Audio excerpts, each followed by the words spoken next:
And next we have Georgie Kennedy from the Ingham Institute.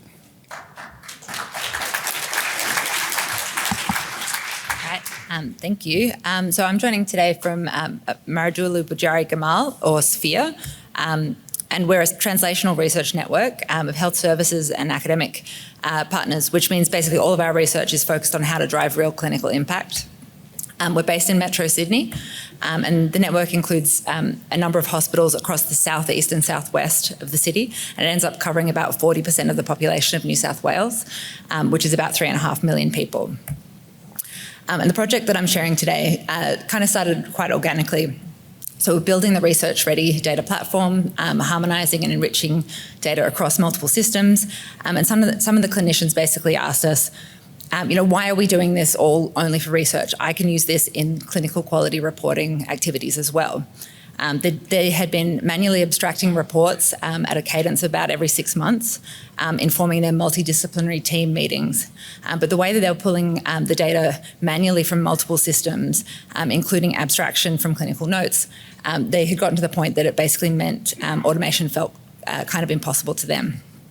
And suddenly all of the integrations and transformations that we had available under the research use case seemed like a very natural fit for what they were trying to do for the MDTs in terms of the capacity for automation, but also the ability to reuse elements that they build in different settings.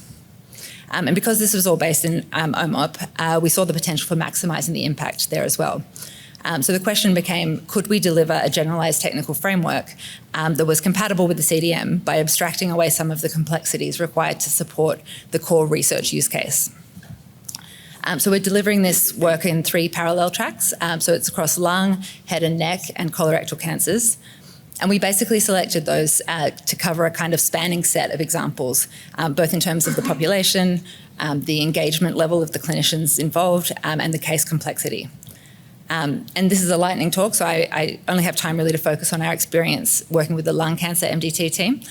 So they have a really strong practice and history of data-driven reflection, and they were a really great first partner in the space. But since this is the year of integrating all of the real-world evidence with the clinical guidelines, I thought I should also mention that we created a system for automated curation of quality indicators in head and neck cancer as well, where we iteratively refined the process of abstracting the best practice indicators from the guidelines, and with a focus on determining the clinical consensus from the evidence, but also the technical feasibility for actually delivering them as well. So I mentioned we started with the lung cancer team because they have a leg up in terms of their data readiness and their maturity.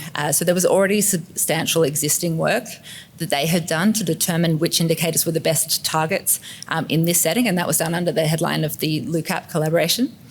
And these quality measures are based on a Delphi study that they ran that was to produce the most meaningful quality metrics, both in terms of data availability, potential impact on outcomes, and the way that they anticipated being able to actually affect change in practice. So how do we manage to deliver on the brief so far? So quality indicators are really no more than a proportional measure. You end up with a numerator and a denominator and an optional benchmark value for your baseline comparison.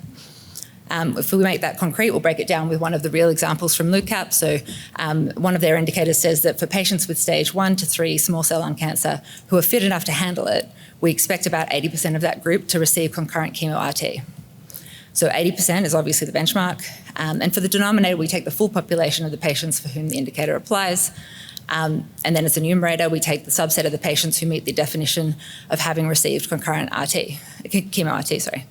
So none of that's terribly challenging, but I think there's a few additional factors that we had to consider. For example, how to define concurrency at a sufficiently high level so that we can support data from multiple types of sources, some of which will have explicit ties between the treatment events and the diagnoses and some of which won't.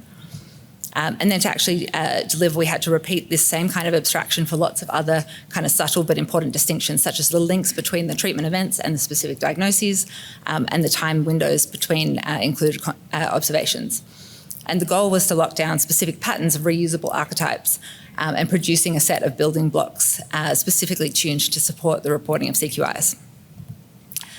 So to configure each of these use cases, we pull in a mix of the bespoke and the library-based indicators composing the target report. And underpinning the cohort and each indicator, we have essentially the same basic unit of work, which is the measure. And the measures themselves use this Boolean logic framework to generate complex definitions of patient cohorts rooted in the concepts.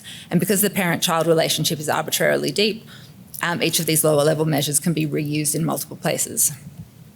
And I'm really happy to share offline the specific clinical background of the included indicators, as well as their definitions and the maps to the concepts. But here you just kind of get a feel for how the report is configured across these two axes. So the cohort, or who's in scope for the report, is defined in this hierarchical fashion so that the end users can sensibly filter.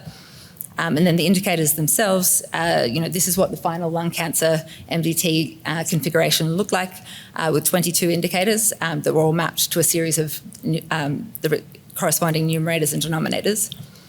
And I think where this gets interesting, in my opinion at least, is how we use the regularity of these definitions to be able to serialize the measures from the clinical data, which allows us to drive a data visualization API, and it supports real-world clinical use cases. So the core unit of delivery of this piece of work is actually just that data serialization API that is then consumed by a bunch of downstream visualization applications depending on the specific purposes. But that's not very interesting to present to you either visually or as by narrative. So I do have a sort of a demonstration wrapper visualization to show some of the impact that we can see so far. So when I said that the lung MDT had a manual process for data-driven reporting in place, just for some additional context, the manual reports were rolled out in 2018 across a small set of targeted measures, and a few of these are definitely more focused on documentation completeness as a proxy for more other directly clinically impactful measures. But to highlight a couple of things, reporting on whether or not patients were reviewed by the lung MDT is the most directly attributable element here, where a simple organisational factor did support improved coverage. And there was another new process rolled out in 2021 where documentation of smoking status would then trigger referral to a smoking cessation service. And when that was put in place, you can see you can also draw a direct line to clinically impactful outcomes through the behaviour change of the clinicians there. And there are two metrics of documented molecular testing and ECOG performance status, which became really important in the context of the rollout for targeted therapies for lung cancer in this same timeline. And they do reflect the changes in local practice to accommodate that new technology. There's a lot more that I'd love to go in with detail with for anybody who is interested. And I do have a very basic release candidate that's not actually public yet. So if you wanted to get your hands on and play with some synthetic data, come and find me and I will share more details as well. All right. Thank you.